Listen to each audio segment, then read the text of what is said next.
So this isn't going to be like an episode of the Real Zack Olinger.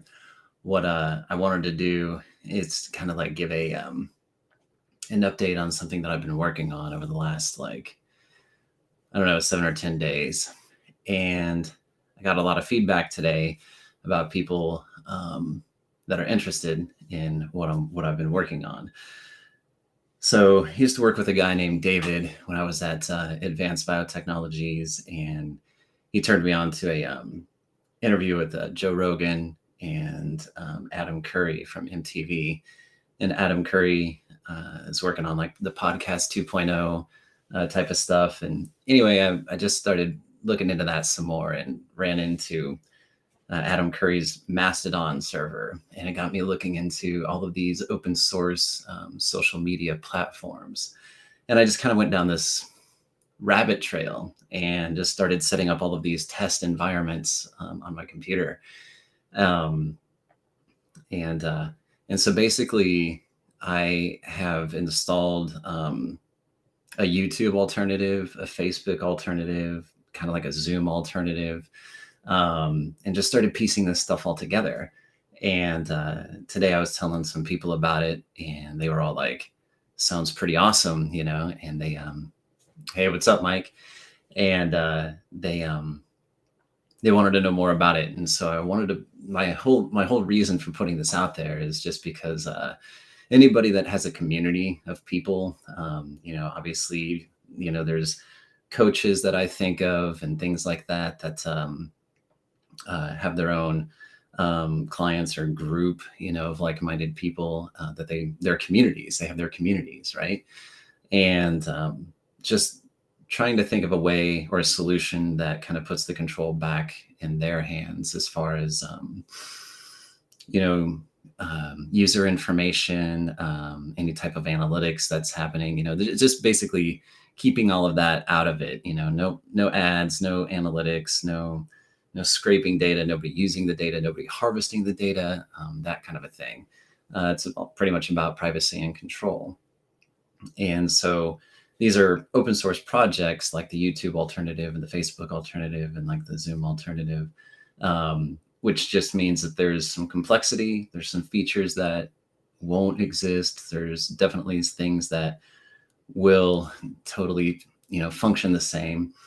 And I just wanted to put it out there that I'm going to do a demo on this at 3 p.m. Central Time this Friday. So that's like, I don't remember what's the date, right? The 3rd, December 3rd.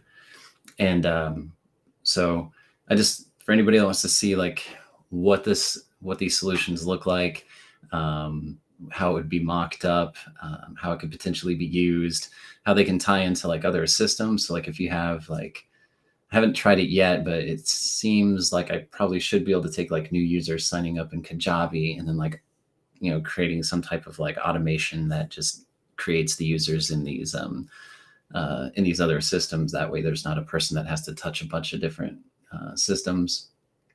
The social media platform, that's a Facebook alternative. There's groups that you can segment users out of, and like just the content, you can put files in these groups. The PeerTube, which is the YouTube alternative, you can live stream into that. You can upload videos. Again, you can just have your own control over, who has access to what. There, you can restrict registration, so like there's no open registration, that kind of a thing.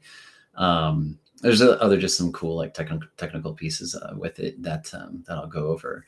But basically, I just wanted to put it out there and just start talking about it. That I'm going to start helping people, create solutions that are going to be more empowering for them.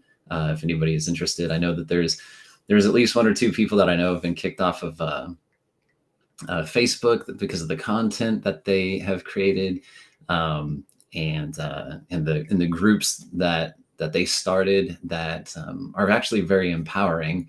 but they just aren't within the terms of Facebook's use and that kind of thing. Hey, what's up, Mac?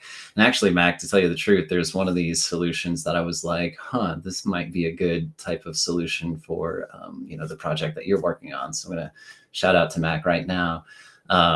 So there's just these. There's, I think, a myriad of different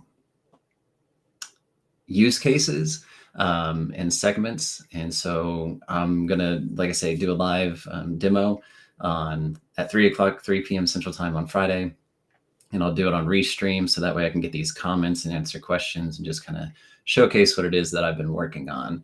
And then from there, I'll just invite people to work with me. If you want these communities set up, if you're interested in any of these pieces of technology, we can totally talk about how to implement that and get that set up for you and your community, for your users, and bring that, take the harvesting of our data out of the hands of like Facebook and things like that and YouTube, and just kind of put it back into the seat of authority, basically, which is basically you and those within your community that you want to share with, legitimately share with.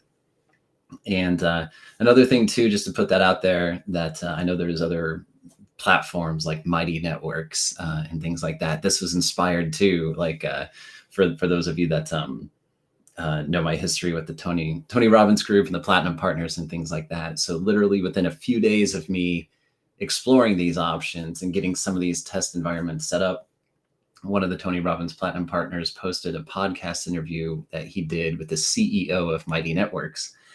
And I listened to pieces of it, right? And it just got me thinking. There was just an energy that the CEO had when this person, when Scott was asking her about, the data, like who owns the data and things like that. And it just inspired me to look into the terms of use, the privacy policy of Mighty Networks. And there's some language in there that is not too far off from what is in Facebook's terms of use and their privacy policy.